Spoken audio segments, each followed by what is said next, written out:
पहले रियासी, फिर नौशेरा, फिर कठुआ और अब डोडा। पिछले 1 महीने में जम्मू में 4 अटैक्स हो चुके हैं और इन सब में हमारे 12 जवान वीर गति को प्राप्त हो चुके हैं। दिस इज़ रियली सैड और ये न्यूज़ सिर्फ नेशनल नहीं बल्कि इंटरनेशनल मीडिया भी कवर कर रही है और इन सब के पीछे एक ही कारण है, जम्मू एंड कश्मीर में होने वाले इलेक्शंस। जल्द ही जम्मू एंड कश्मीर में इलेक्शंस होने वाले हैं और अब तो सुप्रीम कोर्ट ने भी मैंडेट दे दिया है कि सितंबर के पहले जम्मू एंड कश्मीर में इलेक्शंस करवाए जाए। तो इसीलिए पाकिस्तान इतना डेस्परेट हो चुका है कि वो एक से एक अटैक किए जा रहा है ताकि जम्मू एंड कश्मीर में और इंडियन गवर्नमेंट पे प्रेशर बनाया जा सके। बट सोचने वाली बात यह है कि अटैक्स पहले भी होते थे, लेकिन जम्मू से ज़्यादा अटैक्स कश्मीर में होते थे। तो इस बार क्या हुआ कि जम्मू में अटैक्स ज़्यादा हो रहे हैं? पाकिस्तान क्या करने की कोशिश कर रहा है? Is they are trying to do something different और they are trying to make Jammu a new terror hotbed. Jammu is close to international border and वहाँ पे हिंदू मुसलमान पॉपुलेशन भी ज़्यादा है, तो क्या वहाँ पे एक और डिवाइड करने की कोशिश की जा रही है?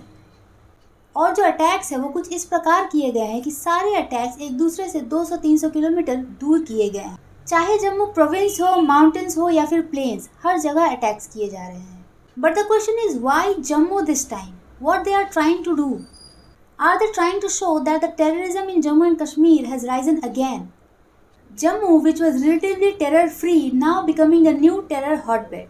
और पहले अटैक्स बॉर्डर के आसपास के इलाकों में किए जाते थे, लेकिन अब अटैक्स बॉर्डर के भीतर के इलाकों में भी किए जा रहे हैं। सवाल ये है कि आतंकी वहां तक पहुंच कैसे रहे हैं?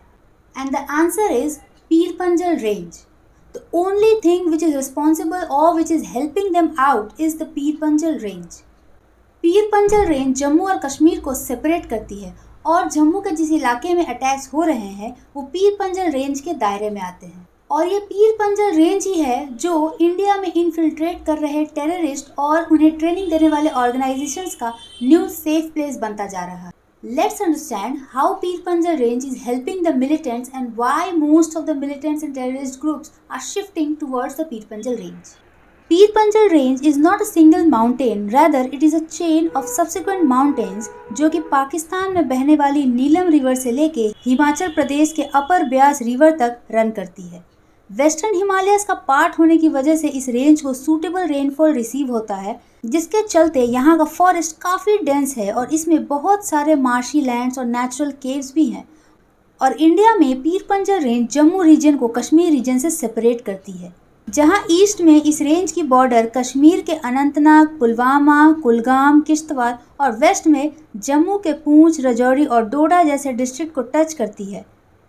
पीओके से हिमाचल तक नीलम और ब्यास जैसे कई सारे रिवर्स के अलोंग एक्सटेंड होने की वजह से पाकिस्तान बेस्ड टेररिस्ट ऑर्गेनाइजेशंस को इस रेंज के सहारे इंडियन बॉर्डर्स में इन्फिल्ट्रेट करने के लिए नेचुरल रूट्स मिल जाते हैं।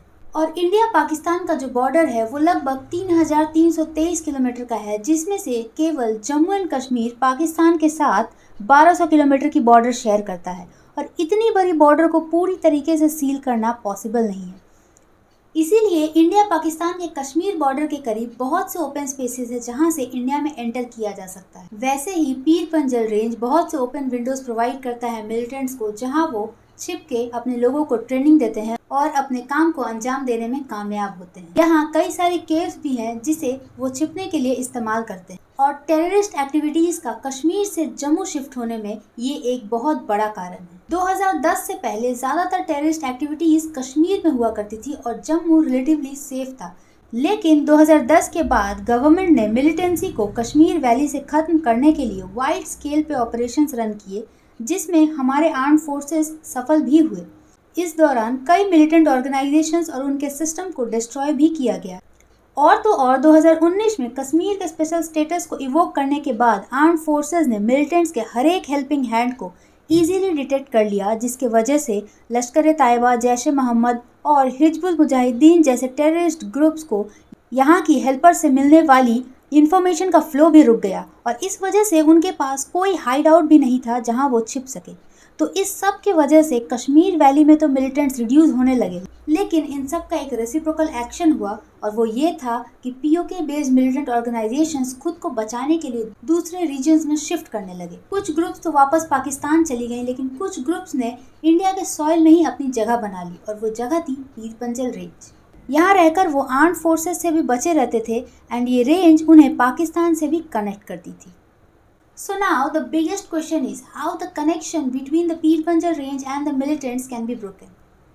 First of all, it is very important to timely address the connection, which is a very crucial task for the armed forces and the Indian government. If we cannot eliminate them, then at least we can weaken them. और उन्हें कमज़ोर करने का एक ही उपाय है कि उन्हें लोकल सपोर्ट ना मिले, यानी कि लोकल लोग उनकी हेल्प ना करें, उनके बातों में ना आए, क्योंकि लोकल सपोर्ट ही होती है जो एक मिलिटेंट ग्रुप को बढ़ने में मदद करती है। हमें इस लोकल सपोर्ट को काटना होगा और इसके लिए गवर्नमेंट को village defence committees and local communities में ट्रस्ट बिल्डिंग प्रोसेस से related new plans and policies को फॉर्मुलेट करना होगा और पीर पंजल रेंज में स्पेशल सर्विलेंस मेजर्स भी अडॉप्ट करने होंगे।